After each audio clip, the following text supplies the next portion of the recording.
ہوا جی، اللہ پاک کو جزائے خیر۔ السلام الحمد علیکم۔ للہ رب العالمین، الصلاۃ والسلام علی رسولہ النبی الکریم وعلی آلہ واصحابہ اجمعین۔ الحمد للہ الذی ہدانا لہذا وما کنا لنہتدی لولا ان ہدانا اللہ۔ رب اشرح لی صدری ویسر لی امری واحلل عقدۃ من لسانی یفقہوا قولی، آمین یا رب العالمین۔ اگر اس صورت کو سمجھ کے پڑھیں اور ہم اپنی اصلاح کر لیں اور بنی اسرائیل والے سارے طریقوں کو چھوڑ دیں جو اس کا یہاں ان کی تباہی اور بربادی اور کس طرح وہ ٹوٹے ہیں تورات اور انجیل سے، تو انشاءاللہ ہمیں قرآن کے ساتھ جڑنے اور اس کے صحیح اس سے مستفید ہونے کی اللہ توفیق عطا فرمائے۔ اب ہم شروع کرتے ہیں۔ کل ہم نے آیت 117 سے شروع کیا تھا، تو میں خود آپ سے بسم اللہ الرحمن الرحیم۔ بدیع السماوات والارض، اللہ تعالیٰ زمین و آسمان کا موجد ہے۔ موجد کا مطلب ہے ایجاد کرنے والا۔ ایجاد کرنے والا بغیر کسی نمونے کی چیزوں کو بناتا ہے۔ تو اللہ نے زمین، آسمان، مخلوق ساری جو بنائی ہے، ایک حکم ہے، اور وہ حکم کیا ہے اللہ کا؟ جلدی بتائیں۔ کن فیکون۔ ہاں، کن کن فیکون۔ فیکون۔ کیا بات ہے، کیسی طاقت ہے اللہ کی، جس کو ہم معبود مانتے ہیں کہ اس کی عبادت کریں، کسی میں کوئی کن سے فیکون ہو جانا کسی کی طاقت نہیں ہے سوائے اس اللہ کے۔ تو بدیع السماوات والارض، زمین و آسمان جیسی مخلوق اس نے پیدا کی بغیر کسی نمون، اس نے ایجاد کیا اس کو۔ وَإِذَا قَضَىٰ أَمْرًا، جب وہ اس کا کوئی حکم ہوتا ہے تو وہ اس حکم کی تعمیل میں کیا ہوتا ہے؟ فَإِنَّمَا يَقُولُ، پس وہ یہ کہتا ہے کن ہو جا، فَيَكُونُ، پس وہ ہو جاتی ہے۔ یہ ہے اللہ کی قدرت، یہ ہے تعارف رب، اور یہ ہے اس اللہ کی انتہا کی قدرت۔ یہ توحید کا بہترین بیان ہے کہ اللہ ہی ساری طاقتوں قدرتوں کا مالک ہے۔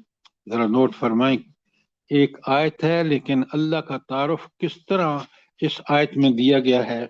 اگر میں اور آپ اس تعارف کو سمجھ لیں تو اس اللہ کے غلام بن جائیں، اس کے پوری طرح اس کو آقا اور مالک اور خالق اور رازق اور حاکم مان لیں، جس کی یہ طاقت اور یہ قدرت ہے، جس نے اس طرح مخلوق پیدا کی ہے۔ اچھا، تو ایک بات جو مجھے اور آپ کو، یہ کن فیکونی طاقت صرف اللہ کے پاس ہے، کسی اور کے پاس نہیں ہے۔ اچھا، اب کافروں نے جو اگلی آیت جو 118 ہے، قال الذین، ساری بسم اللہ الرحمن الرحیم، وقال الذین لا یعلمون، وہ لوگ جو نہیں جانتے تھے انہوں نے کہا، کیا کہا؟ لولا یکلمنا اللہ، اللہ ہم سے بات کیوں نہیں کرتا؟ او تاتینا آیا، یا ہمارے پاس کوئی نشانی کیوں نہیں بھیجتا؟ اب یہ دو اعتراض کس کے تھے؟ کافروں کے۔ کیا ہیں دو اعتراض؟ جلدی سے بتائیں۔ کہ کلام نہیں اللہ ہم سے کرتا ہے بات سر، بھی اور نہیں کوئی کرتا نشانی۔ ہاں، نشانی جیسے دیکھیں نا، یہاں اصل میں اعتراض تو ہے نبی کریم صلی اللہ علیہ وآلہ وسلم پر۔ اب جب نبی کریم صلی اللہ علیہ وسلم آ کے مکے والوں سے کہتے تھے نا کہ بھئی یہ اللہ تعالیٰ کا فرمان ہے، یہ اللہ نے فرمایا ہے، یہ کرو یہ کرو، وہ کہنے لگے بھئی اللہ آپ ہی سے باتیں کرتا ہے، ہم سے کیوں نہیں بات کرتا؟ اچھا، یہ جو اللہ نے فرمایا وقال الذین لا یعلمون، جو نہیں جانتے، وہ کیا نہیں جانتے تھے اس آیت کے اندر؟ مجھے جواب دیجئے۔ نظام ہدایت کو نہیں جانتے تھے۔ نظام رسالت کو نہیں، نظام رسالت کو نہیں جانتے تھے کہ اللہ کا ہدایت بھیجنے کا طریقہ یہ ہے کہ اللہ ایک رسول کے ذریعے اپنے فرامین عوام تک پہنچاتا ہے، عوام الناس تک۔ لیکن یہ ایک بات یاد رکھیں، اللہ نے یہ پابندی نہیں لگائی کہ تمہیں ضرور اس کو قبول کرنا ہے، یہ اللہ تعالیٰ نے انسان کو ایک محدود اختیار دے دیا، چاہے تو قبول کرے چاہے تو قبول نہ کرے۔ قبول نہیں کرے گا تو بالکل وہی حالت ہوگی جو آج آپ مسلمان امت مسلمہ کی دیکھ رہے ہیں۔ زبان سے کہتے ہیں کہ ہم اللہ پر ایمان لائے اور اللہ کے احکامات کی کوئی پرواہ نہیں، پھر دیکھ لیں دنیا میں کیسی ذلت اور پستی مسلط ہوتی ہے، اور آخرت میں پھر اللہ کا جو غضب نازل ہوگا اور وہ جہنم میں جائیں گے۔ اللہ تعالیٰ مجھے بھی اور آپ سب کو محفوظ رکھے، ہم ایمان کے تقاضوں کو اچھی طرح پورا کریں، تقوی کی زندگی گزاریں، تاکہ دنیا اور آخرت میں اللہ کی پسندیدہ اور اس کی رحمتوں کے مستحق بن جائیں۔ آمین ثم آمین۔ تو یہ دو جو ان کے اعتراض تھے نا، اللہ تعالیٰ کہتے ہیں کہ یہ پہلے نہیں ہیں اعتراض کرنے والے، اس سے پہلے بھی جو لوگ آئے تھے جو انہی کی طرح ان کو بالکل اللہ کا منکر تھے۔ آپ نے کبھی نوٹ کیا ہے کہ یہ ایک اللہ پر ایمان کتنی بڑی دولت ہے؟ کیوں یہ کتنی بڑی دولت کیوں ہے؟ جلدی بتائیں۔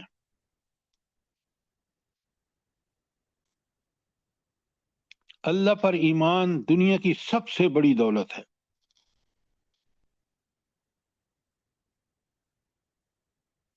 کمال ہے آپ یہ بات نہیں بتا سکتے۔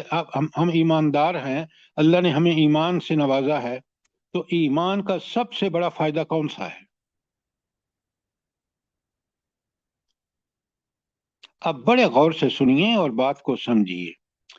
اگر میرا اللہ پر ایمان نہ ہو تو مجھے تو اپنا ہی نہیں پتا۔ اللہ پر ایمان مجھے بتاتا ہے تم کون ہو، کہاں سے آئے ہو، کہاں واپس جاؤ گے، کامیاب کب ہوگے، ناکام کب ہوگے۔ یہ صرف اللہ پر ایمان مجھے بتاتا ہے نہیں بتاتا؟ جلدی بتائیں۔ جی آپ سر، صحیح کہہ رہے ہیں۔ میں صحیح کہہ رہا ہوں؟ تو آپ کو یہ نہیں پتا آپ صاحب ایمان نہیں ہیں؟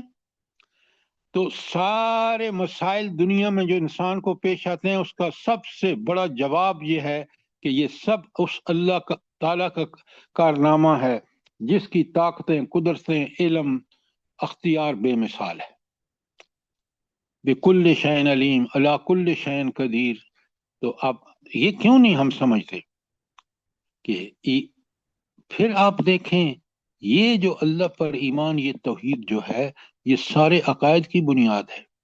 ابھی آپ پڑھ رہے ہیں کہ لا یعلمون، کیونکہ منکر جو ہے اس کو پتہ ہی نہیں کہ اللہ کی ہدایت بھیجنے کا سلسلہ کیا ہے۔ کتنا گھٹیا مطالبہ کر رہا ہے کہ ہمیں اللہ سے بات کرنی ہے۔ بھائی آپ خدا سمجھیں اس بات کو کہ اللہ تعالیٰ نے نبی کریم صلی اللہ علیہ وآلہ وسلم نے دیکھا جب معراج پر گئے؟ نہیں دیکھا۔ حضرت عائشہ کی صحیح حدیث موجود ہے۔ کیوں؟ وجہ کیا ہے بھلا؟ ہماری جلدی آنکھیں اس بتائیں۔ قابل نہیں ہے کہ اللہ کا دیدار کر سکیں۔ آج جس جسم اللہ نے ہمیں دیا ہے نا، اس جسم میں یہ طاقت ہی نہیں ہے کہ اللہ کی تجلی برداشت کر سکے۔ آپ دیکھیں حضرت موسیٰ نے مطالبہ کیا، اللہ نے کہا ذرا اس پہاڑ پہ تجلی ڈالتا ہوں دیکھنا۔ جب حضرت موسیٰ بے ہوش ہو کر گر پڑے، جب تجلی ڈالی اور پہاڑ ریزہ ریزہ ہو گیا۔ تو یہ باتیں ساری مجھے اور آپ کو پتہ ہونی چاہیے، تاکہ ہم جب لوگوں سے بات کریں تو دین کا حق بیان کر دیں، اور حق توحید ہے کہ یہ علم کہ مجھے میرا خالق، میرا رازق، میرا مالک، میرا حاکم اللہ ہے۔ کیوں؟ جتنی قدرتیں، جتنی طاقتیں، جتنی عدل و انصاف چاہیے وہ صرف اللہ ہی کے پاس ہے اور کسی کے پاس نہیں ہے۔ آج دنیا کیوں سے سک رہی ہے؟ مجھے بتائیں نا۔ امریکہ ہو، یورپ ہو، ایشیا ہو، فار ایسٹ ہو، افریقہ ہو، صرف اس وجہ سے کہ حکمران جو ہیں وہ ان کے پاس اللہ نے طاقت تو آزمائش کے لیے دے دی ہے، لیکن ان میں ذرا برابر بھی عدل اور انصاف نام کی کوئی چیز نہیں ہے۔ وہ اللہ پر یقین ہی نہیں ہے ان کو۔ وہ کہتے ضرور ہیں، لیکن اگر اللہ پر یقین ہوتا اور آخرت میں پیشی کا خوف ہوتا ان کو، تو کبھی یہ کام نہ کرتے جو کر رہے ہیں۔ ان باتوں کو بہت اچھی طرح سمجھیں، یہ ہے دین اور اسی کی سمجھ۔ دیکھیں نا، میں جب اس رب سے ڈرتا ہوں تو پھر میں پوری زندگی میں اس کی پابندی کرتا ہوں۔ جب اس کے احکامات کی پابندی کرتا ہوں تو میں معاشرے کے لیے، گھر کے لیے، اپنے بچوں کے لیے بہترین انسان ہوتا ہوں، اور جب میں اس کی نافرمانی کرتا ہوں تو میں دنیا کا سب سے گھٹیا آدمی ہوتا ہوں۔ کیوں؟ میں نے اپنے خالق، مالک، رازق، حاکم کا دامن چھوڑ دیا، میں غافل ہو گیا اس سے۔ اور اس کا اصول یہ ہے، میں نے سورت آپ کو آیت لکھوائی ہے سورہ اس کی، کہ جب انسان اللہ سے غفلت برتتا ہے تو اللہ اس پر شیطان مسلط کر دیتا ہے، سورہ زخرف کی آیت ہے۔ تو پلیز ان چیزوں کو بہت کلیئرلی سمجھیے۔ اچھا، تو ہر کافر کا، جو ماضی میں بھی کافر تھے ان کا بھی یہی حال تھا، انہوں نے بھی یہی بات کہی کہ اللہ ہم سے کیوں نہیں بات کرتا۔ اچھا، اب اللہ تعالیٰ نے جو آیت 119 ہے، بڑی اہم آیت ہے، ہر آیت یہ اہم ہے لیکن اپنے نقطۂ نظر سے اب دیکھیں نا۔ بسم اللہ الرحمن الرحیم، اِنَّا أَرْسَلْنَاكَ بِالْحَقِّ بَشِيرًا وَنَذِيرًا۔ اللہ اپنے نبی سے کہہ رہے ہیں ہم نے تمہیں رسول بنا کر بھیجا حق کے ساتھ، اور بنا دو کام آپ کے ذمہ ہیں، ایک بشیر اور ایک نذیر۔ بشارت ان لوگوں کے لیے کہ جو آپ دین لے کے آئے ہیں اس پر من و ان عمل کیا، جیسے میں کر کے دکھا رہا ہوں نبی کریم صلی اللہ علیہ وسلم خود، تو وہ جنت بشارت ہے ان کے لیے، بڑی کمال کی دائمی ابدی زندگی، لا زوال اور بے مثال انعامات۔ اور اگر اس کی نافرمانی کی تو پھر تمہیں ڈرا رہا ہوں اس جہنم سے جس کا ہولناکی قرآن میں جگہ جگہ بیان ہوئی ہے۔ اچھا، اس کا پچھلی آیت سے کیا تعلق ہے؟ ذرا سوال ہے میرا آپ سے کہ اللہ تعالیٰ کہہ رہے ہیں کہ میں نے نبی کو بشیر اور نذیر بنا کے بھیجا، اور لوگ سوال کیا کر رہے ہیں کہ اللہ ہم سے جب اللہ آپ سے بات کرتا تو ہم سے کیوں نہیں بات کرتا، اور آپ کو وہی نشانیاں کیوں نہیں دی گئیں جو کل میں نے بڑی تفصیل سے ڈسکس کیا آپ سے، کہ کیوں نہیں وہ نشانیاں آپ عمل کرتے، ساری وہ نشانیاں آپ کو کیوں نہیں دی گئیں جو حضرت موسیٰ، حضرت عیسیٰ علیہ السلام کو دی گئی تھیں۔ تو اللہ کہہ رہے ہیں کہ آپ کا کام صرف کیا ہے؟ خوشخبری دینی، دین کھول کے بتا کے، اور جس کو عمل کرے اس کو خوشخبری دے دو، جو نہیں کرتا یہ آپ کا کام ہے۔ آپ کا کام نہیں ہے کہ ان کے الٹے سیدھے سوالوں کے جواب دیتے رہیں، یہ ہے اس کا تعلق۔ وَلَا تُسْأَلُ عَنْ أَصْحَابِ الْجَحِيمِ، اور آپ سے جہنمیوں کے بارے میں جو ہے وہ کوئی سوال نہیں ہوگا۔ کیوں؟ کیا مطلب ہے اس کا؟ نبی پاک صلی اللہ علیہ وآلہ وسلم کو اللہ تعالیٰ نے اپنا احکامات اور پیغام دے کر بھیجا، اور ان کا کام صرف اور صرف ان کو من و ان پہنچانا تھا۔ اب جو فطرت سلیمہ پر تھے انہوں نے اس پہ عمل کیا، جو اپنی فطرت مسخ کر چکے تھے انہوں نے اس کو قبول نہیں کیا۔ تو نبی پاک صلی اللہ علیہ وسلم کا کام صرف پہنچانا تھا، ان کا اس بات کا سوال جواب نہیں دینا کہ ان لوگوں نے اس کو قبول کیوں نہیں کیا۔ بہت عمدہ، بہت عمدہ۔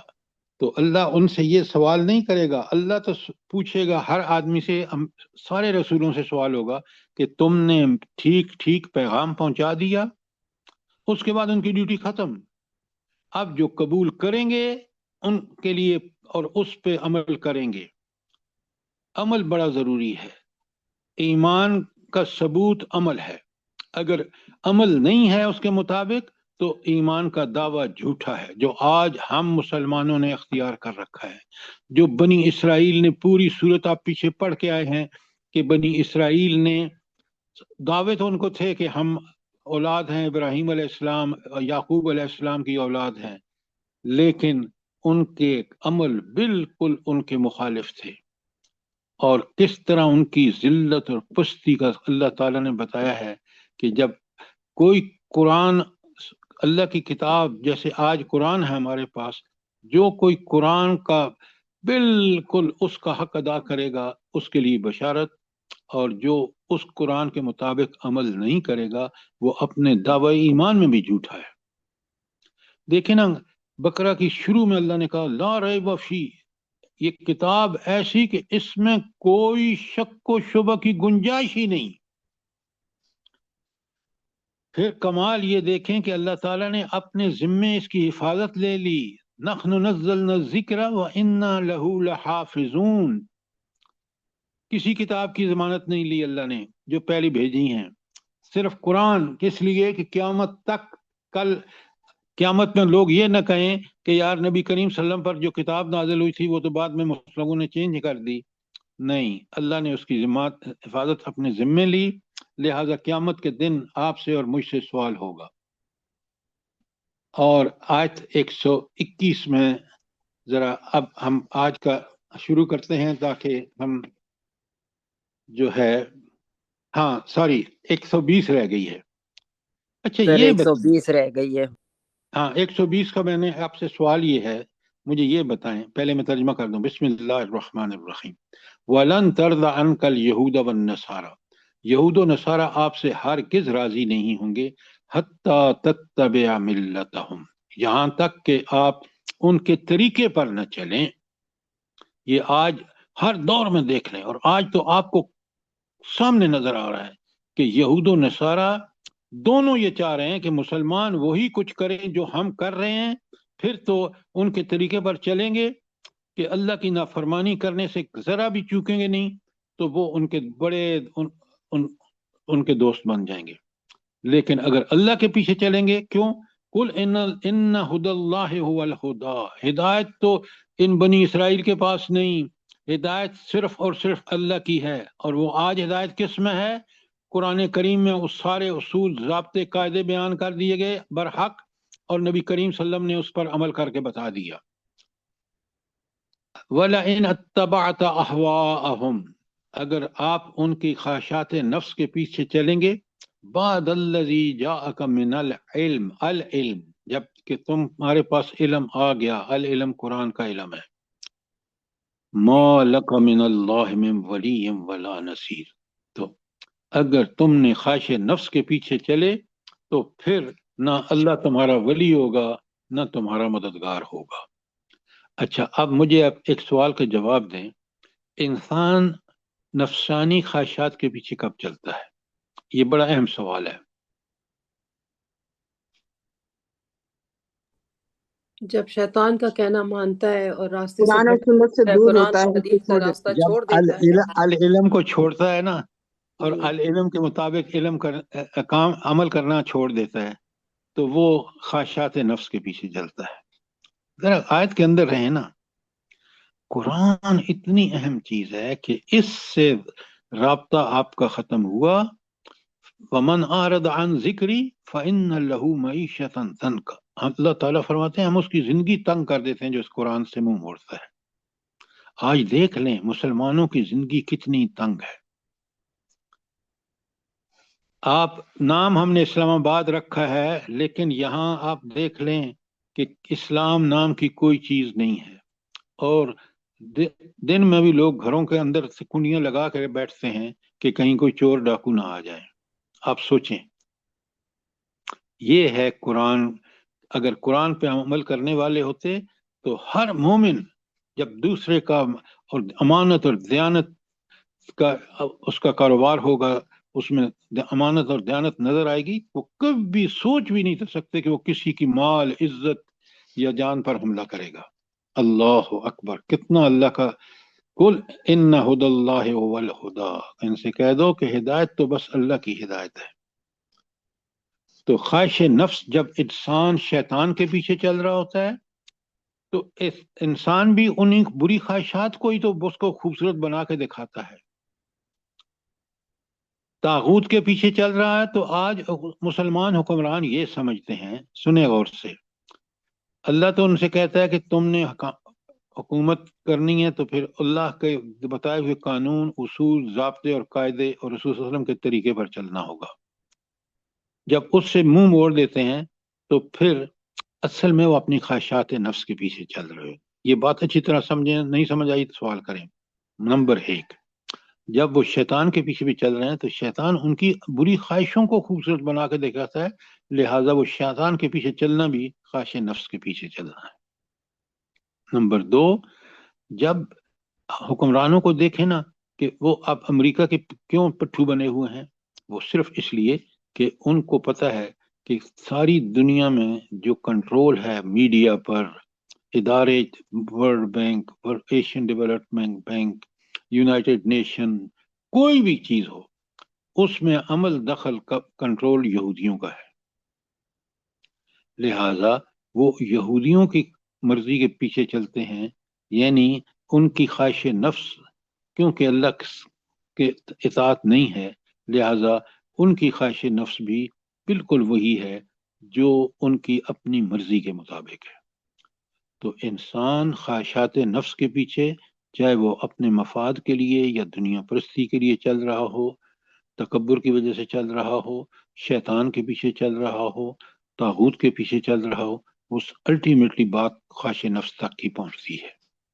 اور اللہ تعالیٰ کہتے ہیں کہ اگر انسان اللہ کا انکار کر کے خواہش نفس کے پیچھے چلے گا تو پھر وہ دنیا میں بالکل ناکام اور نامراد جیسے آج دیکھ رہے ہیں، اور آخرت میں اس کا مقدر جہنم ہوگی. کوئی سوال 120 آیت تک؟ شاباش، جلدی کریں. اچھا، اب ذرا مضمون تھوڑا سا بدل رہا ہے. کیوں؟ پیچھے ساری بات چل رہی تھی یہود و نصارہ کی، ان کے جرائم کیا ہیں، ان پر اللہ کے انعامات کیا تھے، ان کو دعوت، ان کا موقع، آخری موقع دے دیا گیا، حضور نبی کریم صلی اللہ علیہ وسلم آ گئے. اس کے باوجود ان کا یہ دعویٰ کہ ہم حضرت ابراہیم کی اولاد ہیں اور آگ ہمیں چند دن چھوئے گی وغیرہ، جو بھی پیچھے آپ نے پڑھا ہے، اس کا بڑا تفصیلی جواب آیا ہے کہ حضرت ابراہیم خود کیسے تھے، اور ان کا کوئی تعلق نہیں ہے، چاہے یہ زبان سے 1000 دفعہ کہیں کہ دیکھیں نا، خود کہتے ہیں کہ وہ یہودی تھے، کچھ نصرانی کہتے ہیں وہ نصرانی تھے، حالانکہ وہ اللہ کا بندہ. میں جب آپ کے سامنے بیان کروں گا تو ذرا نوٹ کریں کہ حضرت ابراہیم علیہ السلام کس پائے کے مومن تھے. اچھا، اب آیت 121 پہ چلتے ہیں اگر آپ کا کوئی سوال نہیں ہے.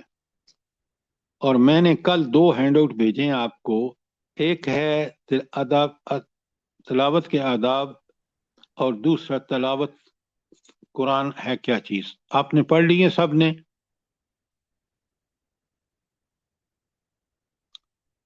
ڈاکٹر ربینہ صاحبہ آپ کو مل گئے، آپ نے پڑھے ہیں؟ جی سر، جی میں نے سر وہ جو آپ نے تلاوت والا بھیجا ہے نا، اس میں آیات کی وہ ترجمے نہیں تھے نا، تو میں نے تھوڑی سی کوشش کی تھی کہ وہ ترجمے دیکھ لوں، تو ذرا پوری طرح نہیں پڑھا سر. ہاں، ذرا آپ مہربانی کیا کریں، دیکھیں نا، قرآن سے پہلا تعلق ہمارا تلاوت کا ہے، پہلا ایمان کا ہے ساری، ایمان کے بعد اس کی تلاوت. تلاوت کا مطلب ہوتا ہے پیچھے پیچھے چلنا. تلا یتلو، تلا ماضی ہے اور یتلو پیچھے پیچھے آنا.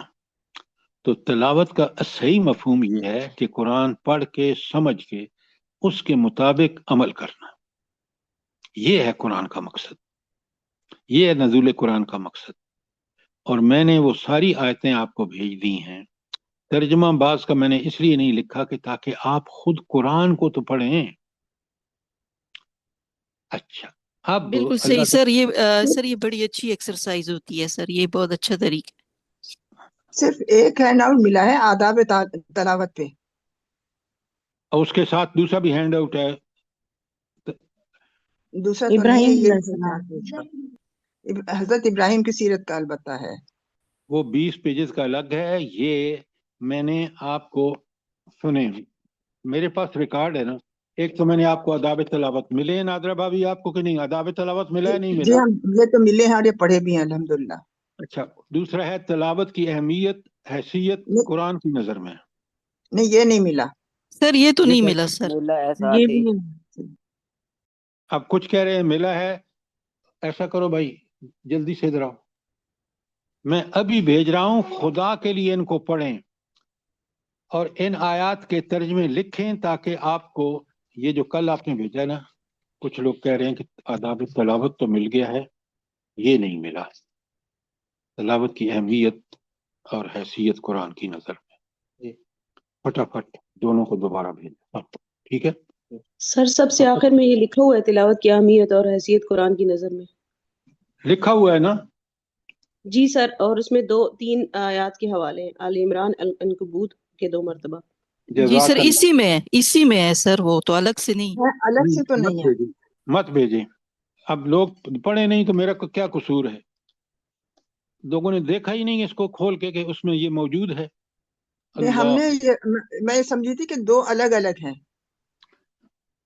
اچھا بھائی، اب آپ کو پتہ چل گیا، آپ نے پڑھے نہیں ہیں، اگر کاش پڑھے ہوتے تو آج آپ پورا طرح انجوائے کرتے جب میں آپ کے سامنے کھول رہا ہوں۔ تو قرآن سے تعلق، سب سے پہلا تعلق ہمارا تلاوت کا ہے۔ اگر اب دیکھیں نا، آج 121 میں ذرا غور سے پڑھیں، قرآن کو ہم نہیں نہ سمجھ کے پڑھتے۔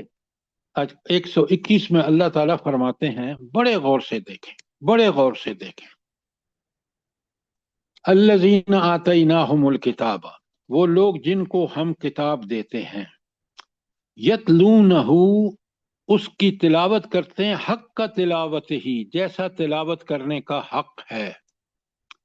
اب بتائیں کہ یہ الذین آتیناہم الکتاب تو یہود کا ذکر ہے، لیکن مسلمانوں کو بھی اللہ نے ایک کتاب دی ہے اور وہ ہے قرآن مجید۔ تو حق کے تلاوت ادا کریں گے تو پھر اولئک یؤمنون بہ، اس کے بعد وہ اس پر ایمان رکھتے ہیں۔ اگر حق کے تلاوت نہیں کر رہے تو گویا ان کا ایمان ہی نہیں ہے۔ کیا مطلب ہے اس کا؟ بڑے غور سے سمجھیں۔ حق کے تلاوت یہ ہے، جیسے میں نے آپ کو تلاوت کا معنی بتایا، تلا یتلو جو اصلی لفظ ہے عربی کا، اس کا مطلب یہ ہے پیچھے پیچھے چلنا، اس کو فالو کرنا، اس کو پر منو ان عمل کرنا۔ اگر ہم قرآن پر منو ان عمل نہیں کر رہے تو اللہ تعالیٰ فرما رہے ہیں اولئک یؤمنون بہ، پھر تو ہمارا ایمان ہے۔ اگر ہم اس کے مطابق زندگی نہیں گزار رہے تو اس کا مطلب کہ ہمارا اس پر ایمان ہی نہیں ہے۔ یہ بات کیوں نہیں سمجھتے آپ؟ اسی کے لیے میں نے وہ ساری آداب تلاوت اور تلاوت کا کیا مفہوم ہے وہ ساری چیزیں بھیجی ہیں اور قرآن ہی سے بھیجی ہیں۔ آگے پھر دیکھیں، قرآن کو بھی کوئی ابہام نہیں، شک نہیں چھوڑتا۔ فرمایا وَمَن یکفر بہ، جو اس کا انکار کرے۔ کس کا انکار کرے؟ جلدی بتائیں۔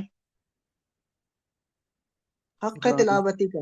ہاں، حق کے تلاوت کا انکار کرے، فَأُولَئِكَ هُمُ الْخَاسِرُونَ، یہ تباہ و برباد ہوں گے، یہ خسارے میں ہوں گے، یہ جہنم میں جائیں گے، یہ دنیا میں خواہشات نفس کے پیچھے چلیں گے۔ کتنی بڑی بات ہے، کتنی بڑی بات ہے۔ اچھا، آپ ذرا مجھے بڑے غور سے، جو قرآن پڑھتے ہیں آپ لوگ، یقیناً آپ کو پتا ہوگا، ایک ہے الذین آتیناہم الکتاب، اور قرآن میں یہود و نصارہ کے لیے ایک تو نا الذین آتیناہم الکتاب، اور ایک ہے الذین اوتوا الکتاب، وہ لوگ جو کتاب دیے گئے۔ دونوں میں فرق کیا ہے؟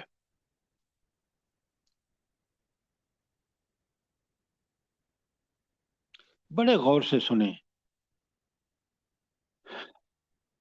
الذین آتیناہم الکتاب کا مطلب یہ ہے کہ وہ لوگ جو اس تورات انجیل کو فالو کرتے تھے نا، تو انہی میں سے تو وہ لوگ مسلمان ہوئے۔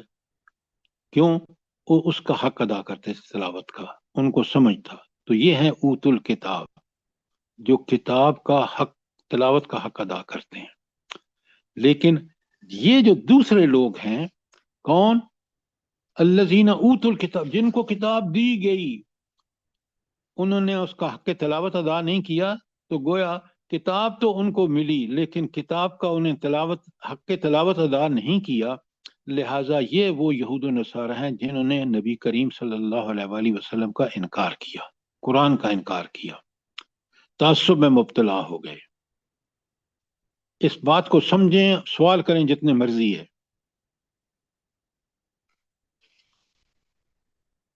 تو قرآن پر ایمان اس کا ہے، جس طرح یہاں یہود و نصارہ کی الذین آتینہم الکتاب یتلون حق تلاوتہ، ان میں سے وہ لوگ جو حق کے تلاوت ادا کرتے تھے، انہوں نے فوراً اس نبی کو پہچانا، ایمان لے آئے۔ پہچان دوسروں نے بھی لیا لیکن ایمان اس لیے نہیں لائے کہ وہ ان کتابوں کا